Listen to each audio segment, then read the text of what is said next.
ਮਹਾਰਾਜਾ ਰਣਜੀਤ ਸਿੰਘ ਪੰਜਾਬ ਦੀ ਸਿੱਖ ਸਲਤਨਤ ਦੀ ਨੀਂਹ ਰੱਖਣ ਵਾਲਾ ਇੱਕ ਸਿੱਖ ਮਹਾਰਾਜ ਸੀ, ਜੋ ਕਿ ਸ਼ੇਰੇ ਪੰਜਾਬ ਯਾਨੀ ਪੰਜਾਬ ਦਾ ਸ਼ੇਰ ਦੇ ਨਾਂ ਨਾਲ ਜਾਣਿਆ ਜਾਂਦਾ ਹੈ। ਮਹਾਰਾਜਾ ਰਣਜੀਤ ਸਿੰਘ ਨੂੰ ਪੰਜਾਬ ਦੇ ਇਤਿਹਾਸ ਵਿੱਚ ਬਹਾਦਰ, ਜੰਗਜੂ, ਦਲੇਰ, ਮਹਾਰਾਜੇ ਤੇ ਮਹਾਨ ਸ਼ਖਸੀਅਤ ਵਜੋਂ ਜਾਣਿਆ ਜਾਂਦਾ ਹੈ। ਮਹਾਰਾਜਾ ਰਣਜੀਤ ਸਿੰਘ ਨੇ ਆਪਣੇ ਰਾਜ ਵਿੱਚ ਸਿੱਖਾਂ, ਹਿੰਦੂਆਂ ਤੇ ਮੁਸਲਮਾਨਾਂ ਨੂੰ ਇੱਕ ਡੋਰ ਵਿੱਚ ਪਰੋਈ ਰੱਖਿਆ, ਜਿਸ ਕਰਕੇ ਖਾਲਸਾ ਰਾਜ ਦੀ ਹਰ ਥਾਂ ਸਿਫਤ ਕੀਤੀ ਜਾਂਦੀ ਹੈ।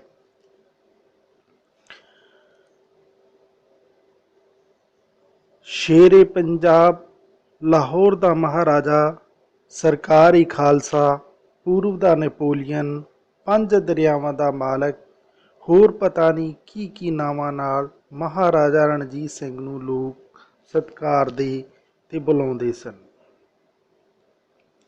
ਆਓ ਹੁਣ ਦੇਖਦੇ ਹਾਂ ਆਪ ਦੇ ਜੀਵਨ ਬਿਉਰੇ ਬਾਰੇ। ਮਹਾਰਾਜਾ ਰਣਜੀਤ ਸਿੰਘ ਦੇ ਰਾਜ ਦਾ ਸਮਾਂ 12 ਅਪ੍ਰੈਲ 1801 ਤੋਂ ਲੈ ਕੇ 27 ਜੂਨ 1839 ਤੱਕ ਦਾ ਰਿਹਾ। ਆਪ ਦਾ ਪੂਰਾ ਨਾਮ ਰਣਜੀਤ ਸਿੰਘ ਸੀ ਅਤੇ ਆਪ ਦਾ ਜਨਮ 13 ਨਵੰਬਰ 1780 ਜ਼ਿਲ੍ਹਾ ਗੁਜਰਾਂਵਾਲਾ, ਜੋ ਕਿ ਅੱਜ ਕੱਲ੍ਹ ਪਾਕਿਸਤਾਨ ਦੇ ਅੰਦਰ ਹੈ, ਉਸ ਸਥਾਨ ਵਿਖੇ ਹੋਇਆ। ਆਪ ਦਾ ਦੇਹਾਂਤ 27 ਜੂਨ 1839 ਈਸਵੀ ਨੂੰ ਪਾਕਿਸਤਾਨ ਦੇ ਲਾਹੌਰ ਵਿਖੇ ਹੋ ਗਿਆ। ਲਾਹੌਰ ਵਿਖੇ ਹੀ ਆਪ ਦਾ ਅੰਤਿਮ ਸੰਸਕਾਰ ਕਰ ਦਿੱਤਾ ਗਿਆ। ਆਪ ਦੇ ਵਾਰਸ ਦੇ ਤੌਰ ਤੇ ਖੜਕ ਸਿੰਘ ਜੀ ਨੇ ਕਮਾਨ ਸੰਭਾਲੀ। ਜੇਕਰ ਆਪਾਂ ਖਾਨਦਾਨ ਦੀ ਗੱਲ ਕਰੀਏ ਤਾਂ ਆਪ ਸਿੱਖ ਖਾਨਦਾਨ ਦੇ ਅੰਦਰੋਂ ਸਨ। ਆਪ ਦੇ ਪਿਤਾ ਦਾ ਨਾਮ ਮਹਾ ਸਿੰਘ ਤੇ ਮਾਤਾ ਦਾ ਨਾਮ ਰਾਜ ਕੌਰ ਸੀ। ਮਹਾਰਾਜਾ ਰਣਜੀਤ ਸਿੰਘ ਦੇ ਪਿਤਾ ਮਹਾ ਸਿੰਘ ਸ਼ੁਕਰ ਚੱਕੀਆਂ ਮਿਸ਼ਲ ਦਾ ਜਥੇਦਾਰ ਸੀ ਅਤੇ ਉਸ ਦਾ ਇਲਾਕਾ ਅੱਜ ਦੇ ਲਹਿੰਦੇ ਪੰਜਾਬ ਦੇ ਗੁਜਰਾਂਵਾਲਾ ਦੇ ਦੁਆਲੇ ਸੀ। 1792 ਈਸਵੀ ਵਿੱਚ ਮਹਾ ਸਿੰਘ ਦੀ ਮੌਤ ਤੋਂ ਪਿੱਛੋਂ ਮਿਸ਼ਲ ਦਾ ਰਾਜ ਪ੍ਰਬੰਧ ਉਸ ਦੀ ਪਤਨੀ ਰਾਜ ਕੌਰ ਦੇ ਹੱਥਾਂ ਵਿੱਚ ਆ ਗਿਆ। ਉਸ ਨੇ ਸਾਰਾ ਕੰਮਕਾਜ ਸਰਦਾਰ ਲਖਪਤ ਰਾਏ ਦੇ ਹਵਾਲੇ ਕਰ ਦਿੱਤਾ। 1796 ਈਸਵੀ ਵਿੱਚ ਰਣਜੀਤ ਸਿੰਘ ਦਾ ਵਿਆਹ ਮਹਿਤਾਬ ਕੌਰ ਨਾਲ ਹੋ ਜਾਣ ਉਪਰੰਤ ਉਸ ਦੀ ਸੱਸ ਸਦਾ ਕੌਰ ਵੀ ਸ਼ੁਕਰ ਚੱਕੀਆਂ ਮਿਸ਼ਲ ਦੇ ਸ਼ਾਸਨ ਪ੍ਰਬੰਧ ਵਿੱਚ ਹਿੱਸਾ ਲੈਣ ਲੱਗੀ। ਜਦ ਤੱਕ ਰਣਜੀਤ ਸਿੰਘ ਨਾਬਾਲਿਗ ਰਿਹਾ, ਮਿਸ਼ਲ ਦਾ ਰਾਜ ਪ੍ਰਬੰਧ 3 ਵਿਅਕਤੀਆਂ ਦੇ ਹੱਥਾਂ ਵਿੱਚ ਰਿਹਾ: ਰਾਜ ਕੌਰ, ਸਦਾ ਕੌਰ ਤੇ ਦੀਵਾਨ ਲਖਪਤ ਰਾਏ। ਇਸ ਕਾਲ ਨੂੰ ਤਿੱਕੜੀ ਦੀ ਸਰਪ੍ਰਸਤੀ ਦਾ ਕਾਲ ਵੀ ਕਿਹਾ ਜਾਂਦਾ ਹੈ। 1797 ਈਸਵੀ ਵਿੱਚ ਜਦ ਰਣਜੀਤ ਸਿੰਘ 17 ਵਰ੍ਹਿਆਂ ਦਾ ਹੋ ਗਿਆ ਤਾਂ ਉਸ ਨੇ ਰਾਜ ਪ੍ਰਬੰਧ ਦੀ ਵਾਗਡੋਰ ਆਪਣੇ ਹੱਥਾਂ ਵਿੱਚ ਲੈ ਲਈ।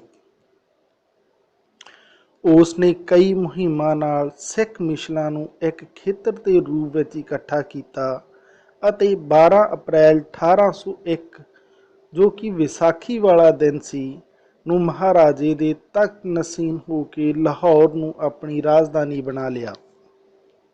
ਉਸ ਨੇ ਮੁਲਤਾਨ, ਪਿਸ਼ਾਵਰ, ਜੰਮੂ ਅਤੇ ਕਸ਼ਮੀਰ ਤੇ ਇਸ ਦੇ ਨਾਲ ਅਨੰਦਪੁਰ ਦੇ ਪਹਾੜੀ ਇਲਾਕਿਆਂ ਉੱਤੇ ਵੀ ਕਬਜ਼ਾ ਕੀਤਾ, ਜਿਸ ਵਿੱਚ ਵੱਡਾ ਇਲਾਕਾ ਕਾਂਗੜਾ ਦਾ ਵੀ ਸੀ।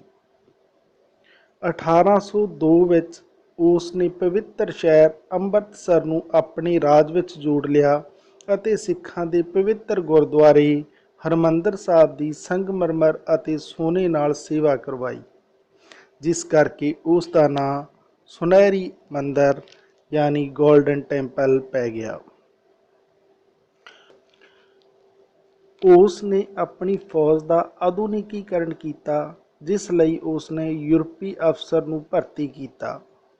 ਪੰਜਾਬ ਉਸ ਸਮੇਂ ਤੱਕ ਦੀ ਸਭ ਤੋਂ ਵਧੀਆ ਹਥਿਆਰ ਨਾਲ ਲੈਸ ਫੌਜ ਜਾਣੀ ਜਾਣ ਲੱਗੀ, ਜਿਸ ਨੂੰ ਬਰਤਾਨੀਆ ਸਭ ਤੋਂ ਬਾਅਦ ਕਬਜ਼ੇ ਵਿੱਚ ਕਰ ਸਕਿਆ। उसने अमन कानून की हालत बहाल की। हालांकि मौत की सज़ा कदे कदाए ही दी जाती सी। उसने जजिया टैक्स, जो कि हिंदुओं ਅਤੇ सिखां उत्ते लाया जाता सी, ਨੂੰ बिल्कुल ही खत्म कर दिता। ਉਹ सब धर्मां का आदर करता सी। इस करके उसने अपने राज ਨੂੰ एक धार्मिक राज के रूप में स्थापित करने की बजाय सरबत के भले के आदर्श अधीन पंजाबियों के लिए एक निवेकला राज कायम कर दिता। उस दे राज विच मुसलमान ਅਤੇ हिंदू कई ਵੱਡੇ ਅਹੁਦਿਆਂ उत्ते सन ਅਤੇ आवाम विच भी सब ਨੂੰ बराबर ਦੇ हक हासिल ਹੁੰਦੇ सन। 1839 ईस्वी विच महाराजा रणजीत सिंह की मौत तो बाद उसका वड्डा पुत्र खड़क सिंह तख्त ते बैठिया।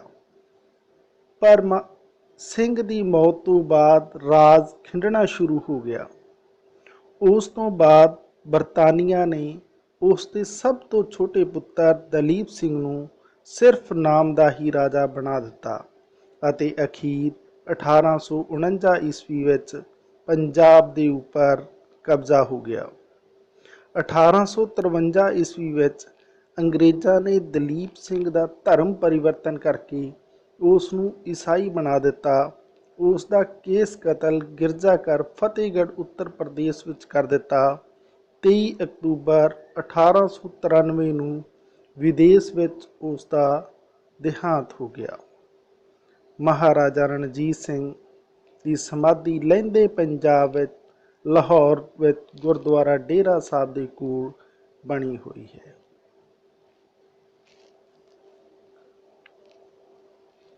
दोस्तों वीडियो कैसी लगी कमेंट करके जरूर दसना। वधिया लगी लाइक कर देना, शेयर करना ना भुलना। जेकर तुसी पहली बार इस चैनल ते विजिट कर रहे हो तो चैनल ਨੂੰ सबसक्राइब जरूर कर लेना, क्योंकि इस चैनल उपर आपनू पंजाबी विषय की तैयारी के नाल नाल आपनू बहुत ही रोचक जो पंजाबी नाल जुड़ियां हुई कहानियाँ जीवनियाँ ने वो सब देखने को इत्थे मिलणगीਆਂ। तो मिलते हैं साथियों होर वीडियो के अंदर। उदों तक के लिए धन्यवाद साथियों।